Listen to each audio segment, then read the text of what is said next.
Welcome to Top Class with me, Duncan Crawford, where we're discussing generative AI in education. Lots of people say that generative artificial intelligence tools like ChatGPT or Claude are going to transform the way people learn and teach. Supporters say GenAI tools promise to give every learner a real opportunity of an excellent education, providing personalised learning at scale while doing lots of the admin work for teachers. But plenty of others warn about the pitfalls and risks, including that GenAI tools will harm student learning and undermine teacher autonomy. Well, what's the truth? Well, the OECD's new Digital Education Outlook is out, and it's analysed the latest research from across the globe. I'm joined by OECD Senior Analyst Stéphan Vincent Lancrin, who led the production of the report. Stéphan, thank you so much for joining us. Thank you. You've looked at all the latest evidence from right around the world, and I'm curious what your view is. Is generative AI going to be this incredible, positive, transformational tool which is going to improve education, or should we be worried about it? Well, I think it has already transformed, actually, education, just because the students have used it, have used it and use it. Teachers do as well.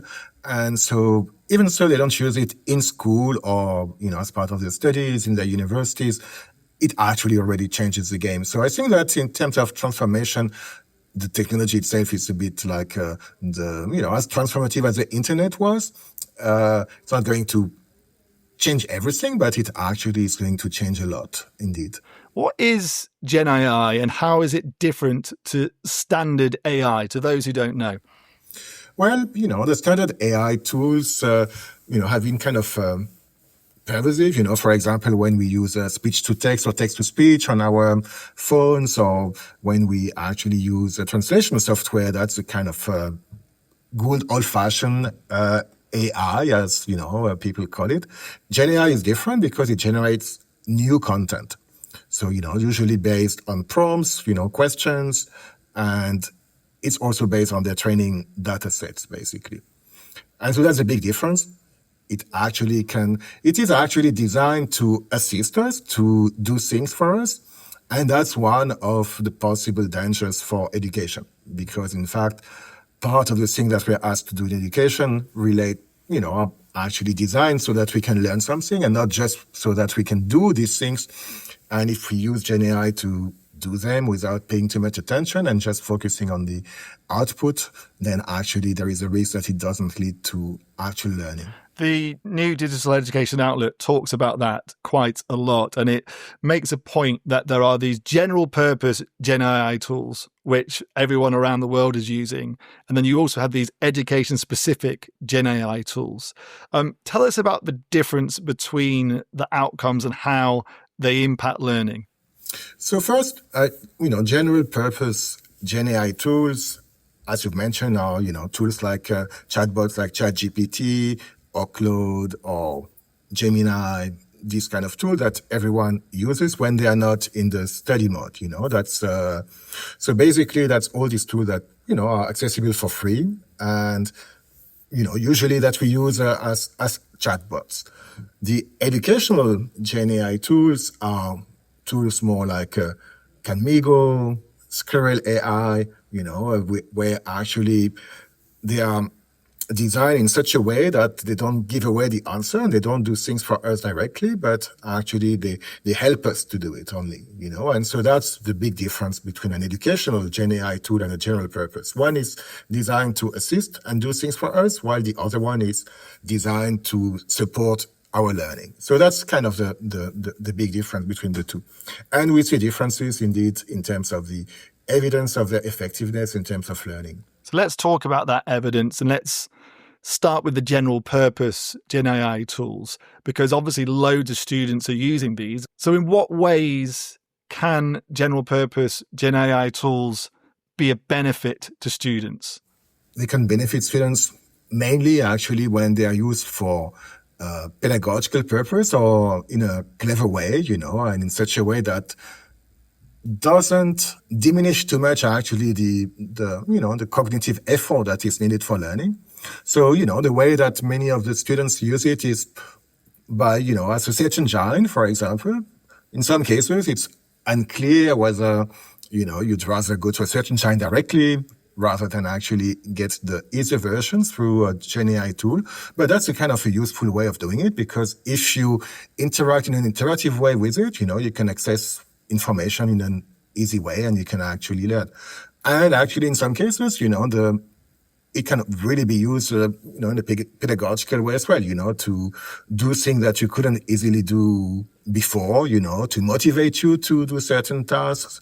So there are a lot of different ways in which GenAI can actually support. It can help us, for example, to identify things which are pretty low order, like bugs in programming, which are due sometimes through typos. And instead of going carefully through a lot of, lines of programming, GenAI can do it in a very quick way. And that is actually something that saves us time. It's a productivity tool in some ways. Okay, so a productivity tool which has some benefits, but in terms of helping the brain be more productive and improve learning, do general purpose generative AI tools usually support real learning gains? So that's a big difficulty, because usually if you leave students to use it as they wish, with no particular guidance or with no pedagogical script or intention, then actually there is some evidence showing that a good share of the students tend to use them in a lazy way, if you want, and so that basically they just do what the experts call a cognitive offloading. So they just actually, let the tool do the work for them rather than actually go through the productive struggle that helps us to learn. One of the things that people working on learning agree on is that, the way that we learn is by putting ourselves into so-called zone of proximal development, so making us do things that are slightly too difficult for us, but not too difficult, and then go through this struggle to actually work. And if what we do is just to let a tool do what we are not comfortable doing, then actually we have a problem because we don't learn anymore. So there are a few studies showing that, for example, in Turkey, large and very strong studies showing that when, people studied with a general purpose tool, their mathematics, over a certain period of time, and they were compared to those who actually did it by themselves, they were actually performing much better when they were actually using the tool. They were having more right answers to their math exercises. But when they went to the exam, and actually they underperformed compared to those who were doing it by themselves. So that, it shows that most likely what happened is that they were just letting too much done by the GenAI rather than themselves actually learn. And how concerned should we be about that? Because these tools are being used quite extensively. And if lots of students are using standard GenAI where it's appearing to improve their performance, but if in reality, when it comes to their exams, the results are getting worse, how concerned should we be about that? Well, I think it's problematic because, in fact, we do want people to be able to do the task. And the reason why we give people, educational tasks, and then when we go to the exam, it's not because teachers have a particular interest in students being able to write some text or, to be able to do one exercise. It's because we assume that if you can do that, you have the skills and the knowledge to actually do it. And so here what's happening is that you have a divorce between the ability to perform a task, because that with GenAI, the GenAI can do it for you, and actually the skills and knowledge that you're supposed to demonstrate by performing that task. And so that's why it's challenging. It's not all students doing it that way, but you have a significant share, who use these types of strategies when they interact with GenAI, and that's why it's a problem. So basically you're saying there's potential for short-term performance gains, but a lot of the time there's no real long-term learning gains. And if that's the case, is that what a lot of the different research coming out is suggesting is happening here? It is. It's basically that you use it as a shortcut to the work for you. So my impression, and of course I don't have much evidence, but that would be, the common sense talking, or my common sense talking here is that, you can probably do that from time to time, get some strong help where you're GenAI, a bit like, when you're time pressured, you do a lot of cramming, or, you get a little bit fast in what you're doing. But it's very dangerous if you were to do that all the time. And one of the features of our education system that may incentivize us to do so is the importance of marks, grades, and for people. And so if you perform better by using the tool, and you may be tempted actually to divorce it from your actual learning and just show performance instead of being able to have that performance. Okay. What about education-specific tools, to move into a different area here? Because these are designed for education. They've been specially created, sometimes in coordination with teachers and what they are looking for. How did they perform in comparison? So most of the positive results when students use GenAI are actually with those tools, or, as I've mentioned before, sometimes with a very clear pedagogical intention with general purpose tools. But most of them are, with these tools where you have tools which are actually aligned with pedagogical knowledge, usually that try to make the GenAI tool behave like an expert tutor, and to nudge either the teachers or the students, towards the solution and to support them in the right way. And that's really what actually makes the difference, because they are not really meant to do the work for you, but just to actually help you to get to the result. So if you want, they kind of provide the right scaffolding, that's how people in learning science call it, so they support you, they give you ideas, hints that you need to reach a solution. And then actually, once you get more comfortable, gradually remove them. And so that's actually why they are much more promising than the other ones. Also, reason is that actually they build on a very long tradition of AI tools, which are educational, and, which actually have been proven to support learning.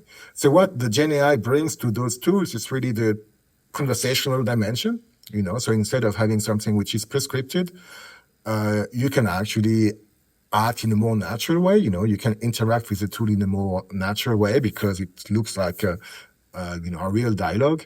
And also because, in fact, the tool can have slightly more different strategies. It can shift from one pedagogical approach to another one. But it has to be kind of programmed for that, so that's really what is very important. What does the evidence say that you've seen which is showing that student results have significantly improved? Well, so I think one of the strongest studies is one from colleagues at Stanford University, and where actually they have designed an educational tool to support tutors. So not teachers, not students directly, but tutors.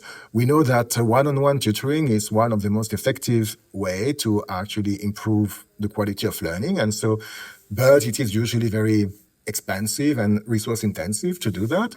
And so as part of an online tutoring platform, they have provided a tool to support and assist the tutors, and shown that for the tutors who were less experienced, or those, who were rated as having less quality tutoring strategies before the intervention, they have managed actually to improve significantly the results of their students, and mainly by nudging them toward the most effective tutoring strategies. So that's one example of typically an educational GenAI tool, which was actually configured in such by first having long studies with expert teachers, on how to interact with students, how to support them. And that was actually part of the final tool, which is why it was an educational tool. So that's one example of that. As you mentioned teachers there, if teachers are using AI tools or generative AI tools for tasks like marking, for giving feedback or lesson planning, in your view, are these always good devices to save time and it's entirely beneficial, or are there risks and dangers there? Well, I think it is the same for teachers as for learners. There is a risk that when they use these tools, they kind of, offload too much to them and, that they stop learning or that they stop being in touch with the students. At the same time, it is a productivity tool, as was mentioned before, so it is actually very effective to, for example, do good lesson planning. And some studies show that, you can increase a lot of productivity with no real loss of the quality of the lesson plans. But, of course, you can actually personalize your lessons to your class, or, you can find warm-up activities that are specific to your students, in a more customized way than what you could do before, and much more quickly. But of course, there is a risk that if you just become the implementer of what a GenAI has done you, and you don't, really express your professional judgment on what is being produced, that you just become the kind of a slave of a tool that is more or less relevant to your class, to your teaching, and that gradually you kind of lose touch with all these things that are essential to the teaching profession. On the feedback and the marking, grading part of it, let me first say that, some people speak to me and say that that's one administrative task that, it helps. But in fact, marking is not administrative. It's not an administrative task. It's an essential task of the teaching and the learning aspect. It's really about providing feedback to students, to having a relationship, to be able to assess where students are good, where they need to progress, etc. So some of the research on that shows that GenAI can be pretty good at providing feedback to students, and more detailed and high quality feedback to students, but not as good in marking, because in fact there are sometimes strong divergence between what teachers and the GenAI believe are the strengths and weaknesses of some particular piece of work. But even actually, if it were of much better quality, we don't recommend to do too much of it. I think it's, again, a productivity tool, and it helps to provide more detailed feedback to students, and that's helpful.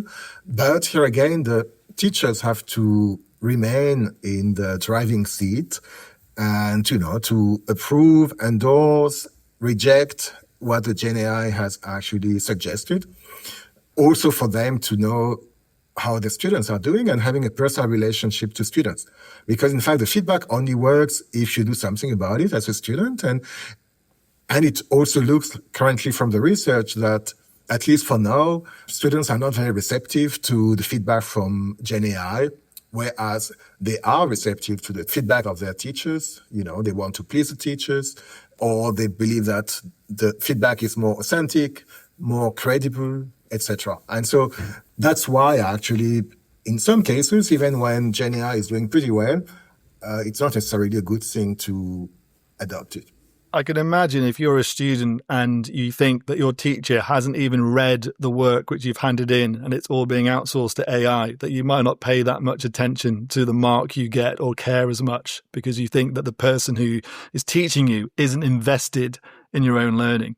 It's a bit like being a music teacher and, training people to play an instrument, but never listening to how they play, And so how do you actually support them if it's just a machine doing that for you? And because there are so many things that need to be assessed, usually speaking, if you write an essay, just grammar and logic, then probably, the GenAI could do it pretty well, but there are so many other dimensions that need to be assessed. And that's why you actually want a human being that has a much more holistic view, despite the constrained time, which is why I'm not saying that it should never be used. But you need to have actually the expert view on what you're doing, and also the motivational part is very important, so you need someone who has seen what you've been doing and can tell you, good job, and you should strengthen this and strengthen that, and that perhaps, is not as good. And it comes from someone that, cares for you. While you were talking there, I just looked up online the results from an OECD survey called Analyst, which assesses teachers. And it found that a third of teachers use AI for their work. And out of those teachers using AI, a quarter of them are using it to assess or mark students' work. So it's not everyone by any means, but some teachers are regularly using it to mark work. In some countries, it's a lot higher than others. But essentially, your message to those teachers who are using it to mark schoolwork is to say you should stop. Not really. I would say you should do it with moderation and actually not use AI as your main marking tool. It should just be a help for what you're doing. One of the things, for example, that I believe is very effective formatively is to use assessment rubrics. Assessment rubrics are these tools that allow to communicate with the students what are the criterion, what are the quality that are expected in the work that they're doing. The only problem with these tools is that it is quite time consuming for teachers then to mark using them. And I think that's, for example, where GenAI can actually help. It can give you a first draft ideas about what you would answer, and then the teacher has to correct, modify, and actually change and provide their own official appreciation of the work. So what I would tell people is that, yes, don't use GenAI as your main marking tool, even so it saves you time, but use it as an assistant, as a help to actually provide more detailed and richer feedback, but that you endorse and that you have validated.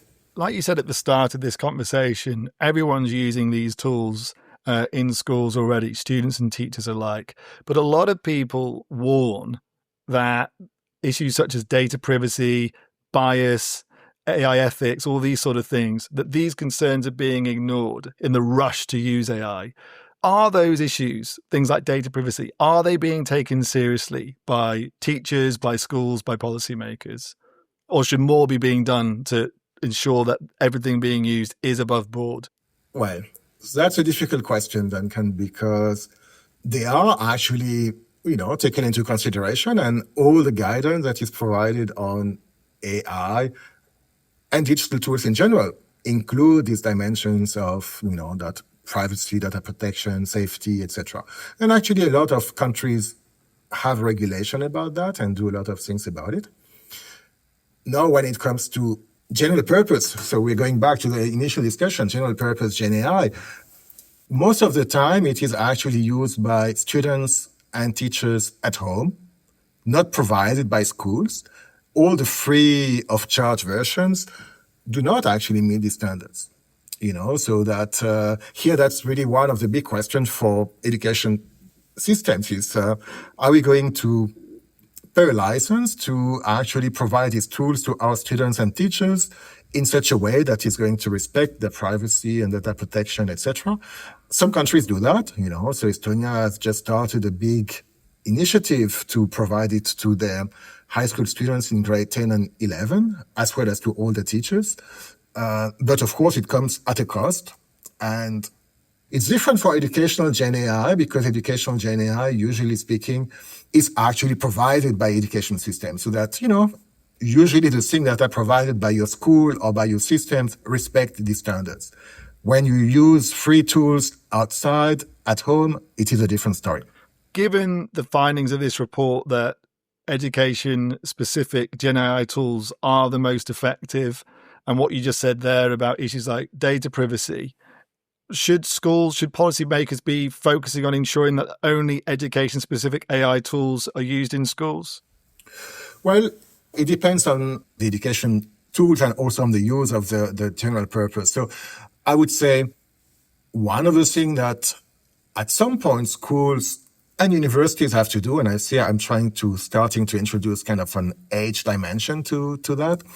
Well, general purpose tools will be useful, and they have to teach how to use them, teach about their limitations, and actually we have published a draft AI literacy framework, that is about the engagement with all these AI tools. And, most of them are general purpose because that's the kind of thing that you're going to use in your job. Or in some cases, I believe increasingly you will actually use specialized tools. But for the time being, it's a lot of GenAI which are general purpose. And so you need to engage with them. You need to actually be able to use them because that's what will be expected from you when you go in the labor market. If, for example, you are a computer programmer, you've always had to use a lot of digital tools, and now if you cannot use GenAI, general purpose GenAI to actually code, then your utility on the labor market is quite limited. So that's really one, just to say that, a general purpose cannot be totally ignored in education, because one of the functions is actually also prepare students for the workforce, and what they're going to do afterwards. Now, if you want to use them very early, I would say that, yes, you should privilege the educational GenAI tools, because they are the ones that allow you to develop the knowledge and skill that you need to wire your brain on the one hand, and also actually to use in an appropriate way these general purpose tools. So I would say that most likely you need to put a little bit more of emphasis in the younger ages to, the educational GenAI tools. And then toward the end, use both in parallel, basically. But you cannot totally ignore the general purpose tools. Okay, thanks so much. I know at the start I asked you this question about whether or not you think generative AI is going to transform the way people learn and teach, and you said it already is. But do you think it is, in 5-10 years' time, do you think education systems and learning outcomes are going to improve due to this technology? Well, it really depends on, what our assessment criteria will be. They may increase some aspects of what we do, but if we continue to actually assess the things that are possibly better developed through other means, then actually we may not see that improvement. So we need to rethink a little bit, how we do actually assess some of the skills, and also to have a reflection on what the curricula should look like, in this new era. So there are a few things, for example, that you could actually, this tool could improve. There are a few studies showing, for example, that if you use them as a brainstorming tool, then you can actually write better essays, and so that actually makes a difference. There are a few things that now you can assess thanks to GenAI tools, such as oral discussion in foreign languages or in your own language, something that was actually difficult to do in a very, I would say, consistent way without AI, and that in an automated way, so with no human being. That's kind of, and so there are new possibilities that are offered by it, and perhaps actually, if we measure that way, we may find that there are some levels of improvement. But in fact, I don't think that GenAI will lead to the demise of education, or that it will lead to a kind of general drop of learning outcomes, because I hope that education systems, teachers, parents will actually behave in a responsible way, and that they will continue actually to value the development of the skill that we usually like as human beings. Let's leave it there. Thank you so much for your time, OECD Senior Analyst Stéphan Vincent Lancrin there. And the Digital Education Outlook 2026 is out on the OECD website. Go to oecd.org and you'll be able to find loads more information in it about all the stuff which Stéphan was just talking about. If you like this podcast, please do give us a like or a follow, and join us again for another episode of Top Class soon. All the best. Thanks, Stéphan. Thank you.